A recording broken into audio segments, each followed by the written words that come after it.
Bonjour à tous et à toutes et bienvenue dans cette nouvelle vidéo Creepypasta. Avant de commencer l'histoire, si vous voulez vous abonner, activer la cloche de notification, m'écrire en commentaire si vous aimez ce style de vidéo-là ou encore quel autre style de vidéo que vous désirez voir sur ma chaîne, écrivez-moi-le en commentaire ou sur toutes mes autres réseaux qui sont bien sûr dans le lien de description. Sur ce, je vous laisse kiffer l'histoire maintenant.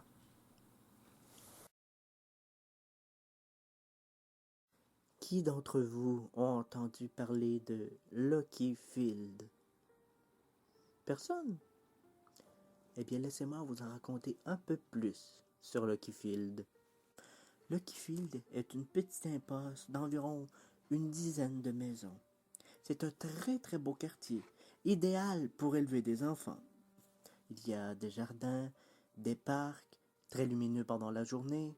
Bref, un très beau quartier. Cependant, à Lucky Field, il y a deux éléments que vous remarquerez assez vite, qui font de cette impasse un endroit étrange.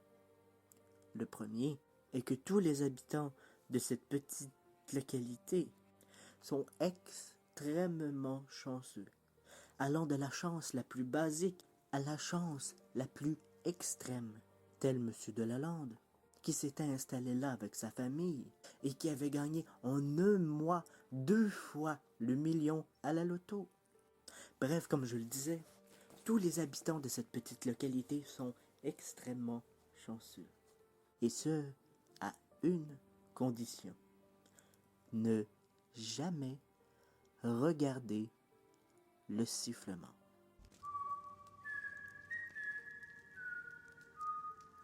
Toutes les nuits, de 3h03 à 3h05, il y a le sifflement.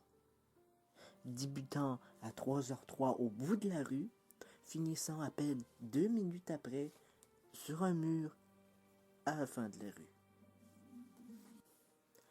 Il faut savoir également que quand on arrive dans cette petite localité, il y a bien sûr un comité d'accueil pour sensibiliser au sifflement.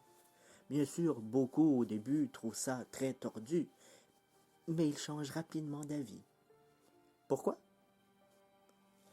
Tout simplement parce que quand le comité d'accueil arrive, il donne bien sûr un petit panier surprise avec des chocolats, des gâteries, plein de petits cadeaux pour les accueillir, bien sûr, mais également une petite pochette. En l'ouvrant, les habitants de cette maison découvrent des coupures de journaux montrant des tragiques accidents arrivés à d'anciens résidents de Lucky Field. Tout pour dissuader les plus curieux de regarder le sifflement. Bien sûr, comme je vous l'ai dit, comme c'est un quartier familial, il y a beaucoup d'enfants. Les familles, donc, ont mis en place un système de verrouillage à clé au store de toutes les fenêtres de la maison pour empêcher les enfants de regarder dehors entre 3h03 et 3h05. Maintenant que vous en savez un peu plus sur Lucky Field, laissez-moi vous raconter l'histoire de Luc. La famille de Luc arrive à Lucky Field à cause du décès d'une des anciennes résidentes. Ils passent donc par le fameux comité d'accueil. Et sans trop de difficultés, ils ont appliqué la règle du « on ne regarde pas le sifflement ». Luc, à la longue, se fait des amis, ses parents aussi deviennent en confiance des autres voisins. Si bel et bien qu'ils se permettent de partir pour un week-end en amoureux. Ils vont donc laisser Luc chez les voisins d'en face, chose cool pour Luc, car les voisins d'en face ont 2 filles, Marie et Ulysse. Ce soir-là, il écoute la télé, mange du popcorn, une soirée parfaite pour des enfants âgés entre 9 et 12 ans. Ils écoutent donc la télé quand Luc, le plus curieux des trois, va commencer à parler du sifflement. Vous savez qui siffle dehors tous les soirs? Marie, la plus grande, change automatiquement de sujet et propose d'aller jouer à la console dans sa chambre. Il accepte et commence à jouer. Les heures passent. Et l'heure fatidique approche. Vous avez déjà essayé de savoir? Il est presque l'heure. Étant si occupés à jouer qu'ils n'ont pas vu l'heure passer. Marie essaie encore de convaincre Luc de ne pas parler de ça, mais Luc continue. J'ai jamais pu regarder dehors parce que chaque soir, mon père verrouille les stores à clé. Marie lui dit que ça ne sert à rien de parler de ça, car chez elle aussi, son père fait la même chose, pour leur sécurité. Ce que Marie ne sait pas, par contre, c'est que son père a pris la confiance. Par conséquent, il ne prend plus la peine de cacher la clé et Luc va le faire savoir. Tout à l'heure, je suis allée aux toilettes. Et il se pourrait qu'en chemin, j'ai fait un détour par la chambre de tes parents. Et que j'y ai récupéré la clé sur un trousseau de clés sur la table de nuit. Marie, sceptique, se lève et va voir si ce que Luc a dit est vrai. Elle se rend donc dans la chambre de ses parents, et avant qu'elle réalise son erreur,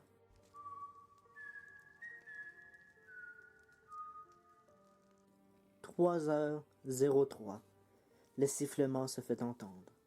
Elle court donc et découvre Ulysse et Luc près de la fenêtre du salon. Au moment où Luc ouvre le store, elle a juste le temps de cacher les yeux d'Ulysse.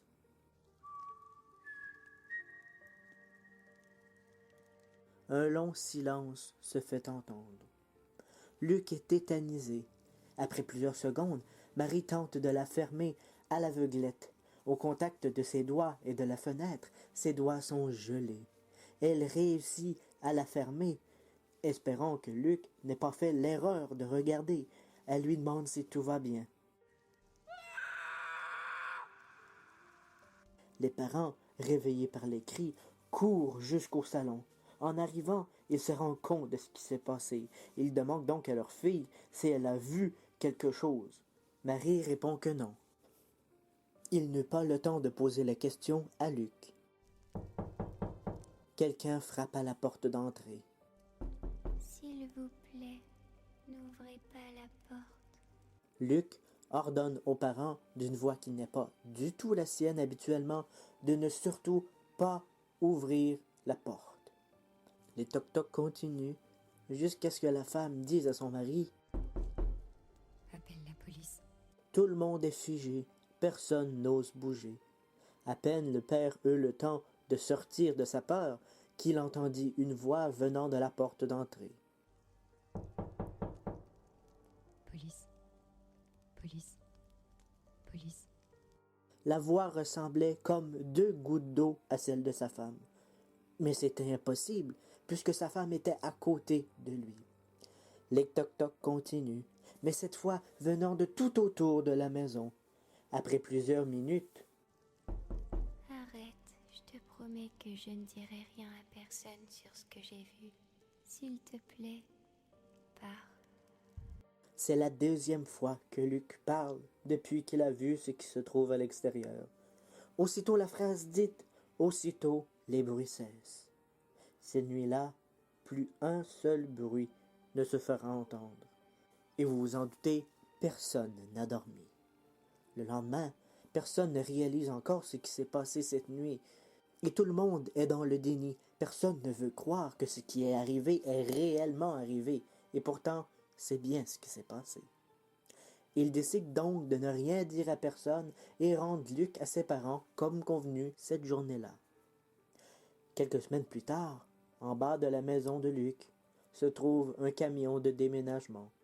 Devant la maison, on voit Luc, avec ses parents, maigres, semblant avoir perdu entre 10 et 15 kilos chacun, semblant ne pas avoir dormi depuis des jours. Ils sont pâles, ils ont des cernes, et ils ont l'air inhabités comme s'il n'y avait plus rien au-dedans d'eux.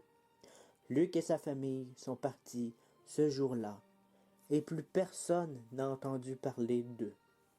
Et depuis, personne d'autre n'a osé transgresser la règle du « ne regardez pas le sifflement ».